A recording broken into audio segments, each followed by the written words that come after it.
السلفية هم من كانوا على مذهب السلف الصالح من الصحابة والتابعين. On approche du mois de Ramadan et donc il y a l'annonce que le prophète sallallahu alayhi wa sallam nous a fait et qu'il a fait à sa umma et aux sahaba en général lorsqu'il a dit le mois du Ramadan vous vient et c'est un mois béni. Allah a ordonné pour vous de le jeûner. Les portes du ciel sont ouvertes et les portes de l'enfer sont fermées. Et les shayatines, les diables acharnés sont enchaînés. Et il y a dans ce mois de Ramadan une nuit en particulier qui vaut plus que 1000 mois. Et quiconque en est privé, eh bien, il a été privé de tout le bien. C'est un hadith rapporté par Ahmad et An-Nasa'i, authentifié par Sheikh Al-Albani. Et donc, c'est une belle annonce que le prophète sallallahu alayhi wa sallam nous mentionne dans ce hadith-là. Et on sait que pour le croyant, le mois qui approche et qui va bientôt venir, eh bien, il est rempli de grâce et de bienfaits pour nous. Et donc, on ne veut pas que cette opportunité de faire des bonnes œuvres nous échappe. Et donc, à cause de ça, il faut se rappeler de certaines choses, en particulier 5 points qui sont particulièrement importants. Et on demande à Allah Azza wa Jal de nous permettre d'atteindre le mois de Ramadan. Parce que même s'il reste très peu de temps, eh bien, on ne sait pas si on va être vivant jusque-là. Mais on demande sa grâce et sa miséricorde. Serviteurs d'Allah, nous approchons donc ce mois de bénédiction. Et le premier point à mentionner par rapport à ça, c'est premièrement de se rappeler de la grâce et de la faveur que Allah nous fait. Du fait que, il nous a donné l'islam, il nous a guidés à l'islam. Il a fait de nous des croyants, des musulmans. Et ça, c'est la plus grande de toutes les grâces. Il n'y a pas une grâce plus importante et meilleure que celle-là. Et ça, une des raisons d'en être encore plus reconnaissant, c'est de regarder ceux qui ont été privés de cette grâce, parmi les kuffars et les mushrikines. Et plus on les observe et plus on voit leur égarement et leur mécréance, eh bien plus on est conscient de la grâce que Allah Azza wa Jal nous a fait de nous avoir guidés au tawhid et à l'islam, la religion des messagers et des prophètes. Et également, on remercie Allah Azza wa Jal également de sa faveur et de sa grâce de nous avoir légiféré une religion qui est facile. Et de nous avoir légiféré des adorations qui ont été facilitées pour nous. Puisque Allah Azza wa Jal, il nous dit à maintes reprises dans plusieurs versets dans le Coran qu'il ne veut pas pour nous la difficulté. Yuridu Allahu bikumul yusr wa la yuridu bikumul usr. Allah veut pour vous la facilité, il ne veut pas pour vous la difficulté. Ma ja'ala alaykum fi ad-din min haraj. Allah Azza wa Jal n'a pas mis dans la religion de l'islam aucune gêne. Et si vous comparez avec la religion des autres peuples qui nous ont précédés, que ce soit les juifs ou les chrétiens ou les autres, parce que Allah Azza wa Jal il dit, il nous a prescrit le jeûne, kutiba alaykum as-siyam, kama kutiba ala alladhina min qablikum, comme il a été prescrit à ceux qui ont été avant vous, la'allakum tattaqun, pour que vous puissiez atteindre at-taqwa. Mais regardez comment les autres ont dévié par rapport aux jeûnes. Comment les autres ont exagéré parfois au sujet du jeûne, ou comment d'autres sont tombés dans le laxisme par rapport au jeûne. Certains parmi eux, comme par exemple les chrétiens, ils ne veulent pas s'abstenir de manger ou de boire. Alors qu'est-ce qu'ils disent? On va juste s'abstenir de certaines sortes de nourriture. Donc pendant le carême, on ne va pas manger par exemple de viande, ou on ne va pas manger de telle ou de telle chose. On ne va pas manger du chocolat, on ne va pas manger des sucreries. C'est pourquoi à la fin de leur carême, ils mangent du chocolat ou des choses comme ça. Donc ça, c'est comment ils ont rendu le jeûne tellement quelque chose de laxiste. Ils se sont tellement permis toutes les choses qu'ils ont rendues le jeûne comme si c'était quelque chose qui n'a plus de valeur, qui n'a plus de réalité. Tandis que les Juifs, on voit aussi parmi eux des exemples de ce type et des exagérations aussi dans la façon dont ils pratiquent leur religion qui rend l'affaire très compliquée.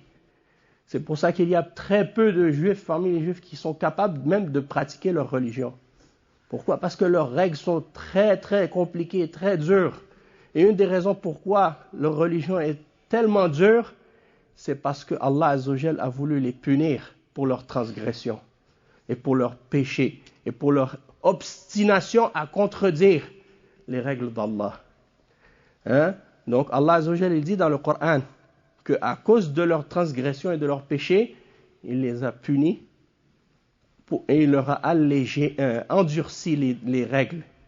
Et d'ailleurs, même le prophète Mohammed alayhi salatu wassalam, il est venu pour toute l'humanité, pour les juifs et pour les chrétiens, pour justement leur alléger la religion et pour leur retirer al-aghlal wal-asar, les carcans et les jougs qui étaient sur eux à cause justement de leurs péchés, de leurs transgressions.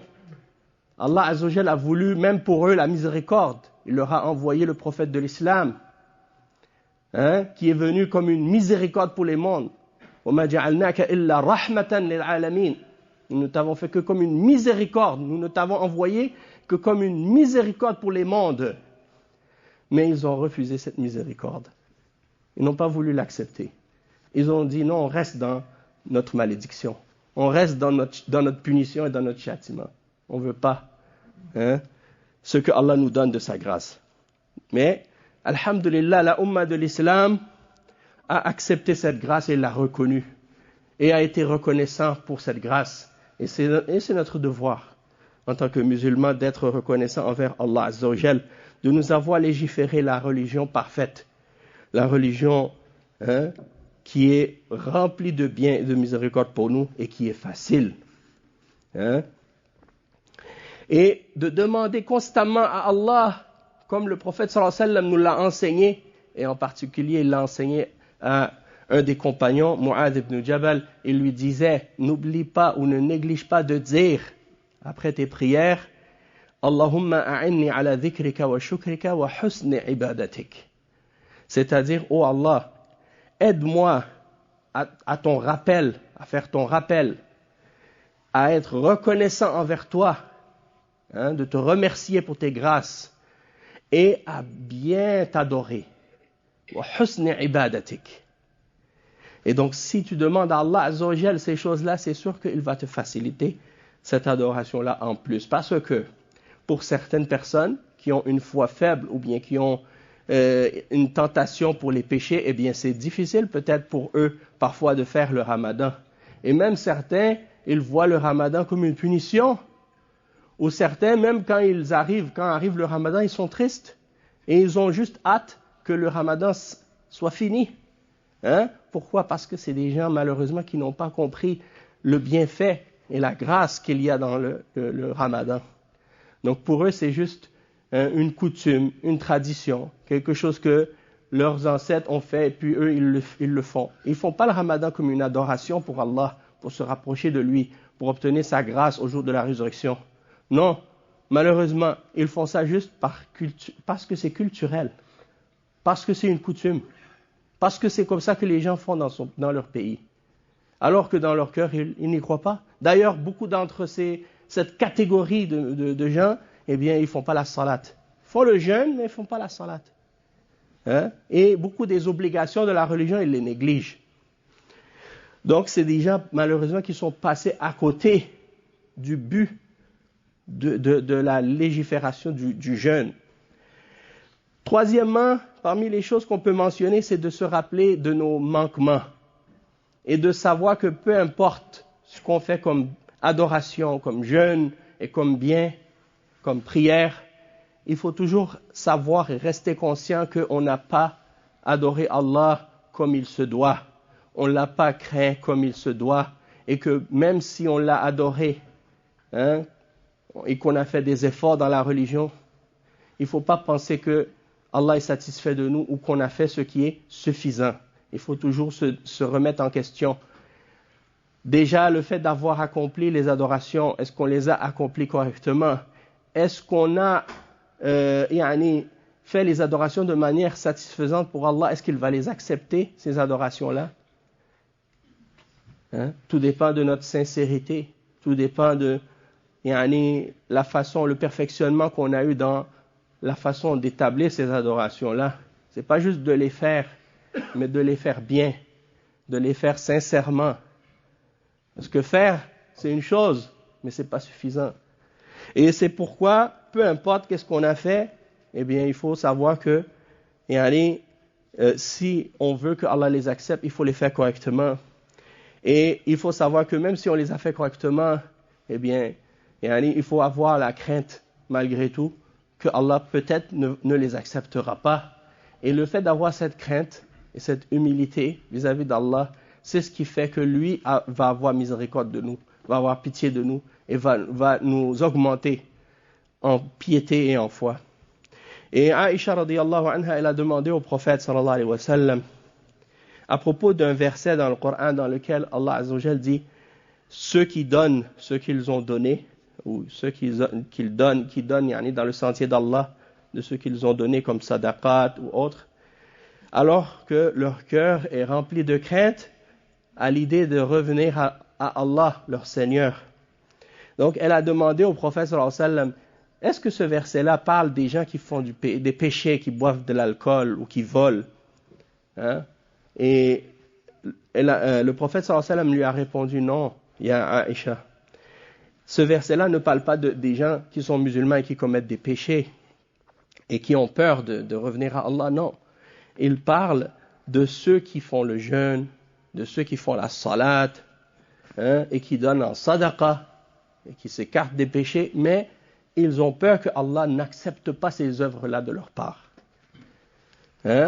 Donc, qu'est-ce qu'il y aurait de pire pour un mu'min qui a fait des efforts, qui s'est privé des péchés, qui s'est écarté des péchés, qui a fait des efforts pour appliquer sa religion? Il arrive au jugement dernier avec plein d'actions, puis Allah, il les rejette. Allah rejette ces actions, il dit non, je ne les accepte pas. Est-ce qu'il y a une plus grande perte que cette perte? Il n'y en a pas pire. Il n'y a pas pire que ça. Donc c'est pourquoi, malgré que tu fais des bonnes œuvres, ne laisse pas tes bonnes œuvres être une source d'orgueil pour toi. Ne laisse pas tes bonnes œuvres être quelque chose que tu fais comme si Allah te devait une faveur pour les actes que tu as faits. Non, c'est lui qui t'a fait la faveur de te permettre de pouvoir faire ces actes, de pouvoir faire ces œuvres. Quand tu adores Allah, remercie-le de t'avoir permis de l'adorer. Parce que c'est lui qui t'a permis de faire le jeûne et qui t'a donné la force de le faire. C'est lui qui t'a permis de faire les salawats et qui t'a donné la force de le faire. C'est lui qui t'a donné la foi et qui t'a guidé à la piété. Donc remercie Allah de tout ça et demande pardon pour tes péchés. Et lorsque tu réalises ça, eh bien ça va t'aider à te repentir plus facilement et à revenir à Allah Azza wa Jal pour lui demander le pardon.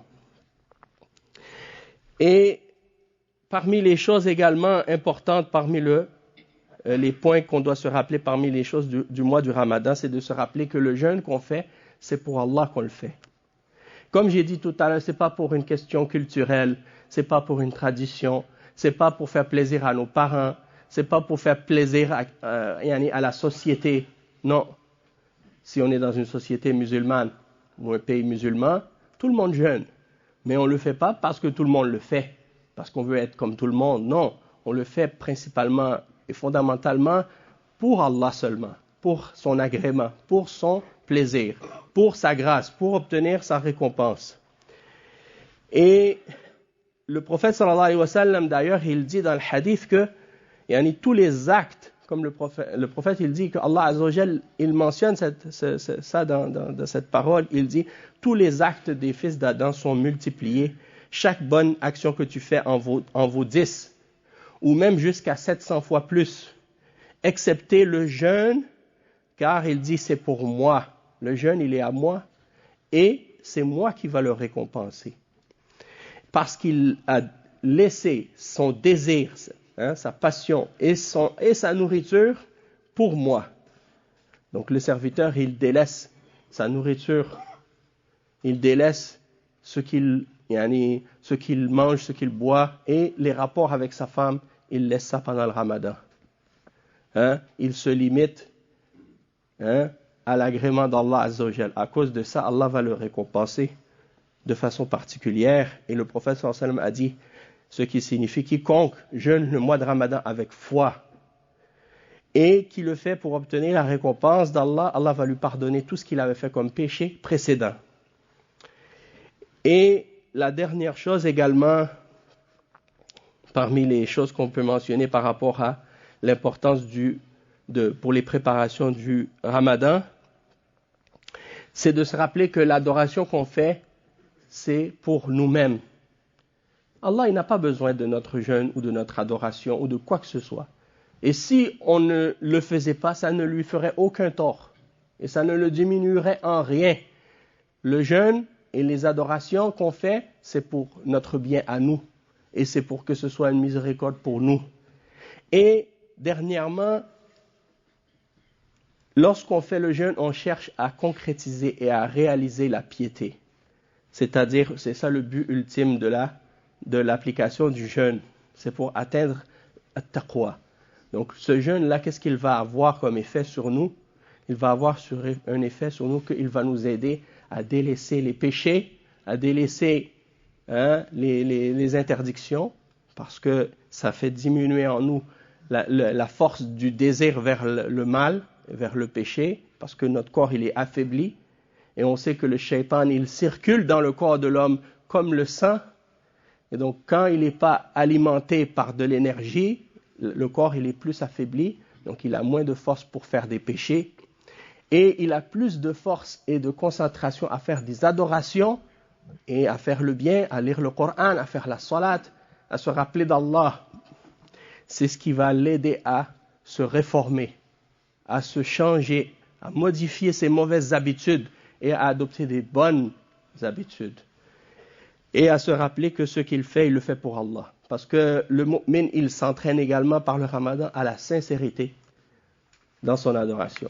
Parce que quand tu es tout seul et que c'est le ramadan, si tu veux tricher, si tu veux manger ou boire, peut-être que tu peux te cacher quelque part dans une pièce et amener avec toi une bouteille d'eau ou bien de la nourriture. Personne ne va te voir, sauf Allah.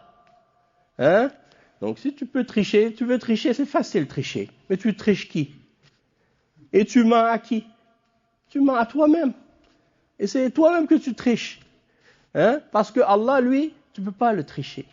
Tu ne peux pas mentir à Allah. Allah, il te voit, même quand tu es tout seul, même si tu es caché au fond de la terre. Allah, il te voit. Donc peut-être que les hommes, ils ne te verront pas. Mais ce n'est pas pour lui, ce n'est pas pour eux que tu jeûnes, c'est pour Allah. Donc ça t'entraîne à faire preuve de ikhlas, sincérité dans tes adorations, de te rappeler pourquoi tu fais ce que tu fais. Et c'est pourquoi la récompense est grande. Et aussi, c'est relié à la patience, à sabr. Donc toutes ces choses-là, ça fait partie des bienfaits du ramadan.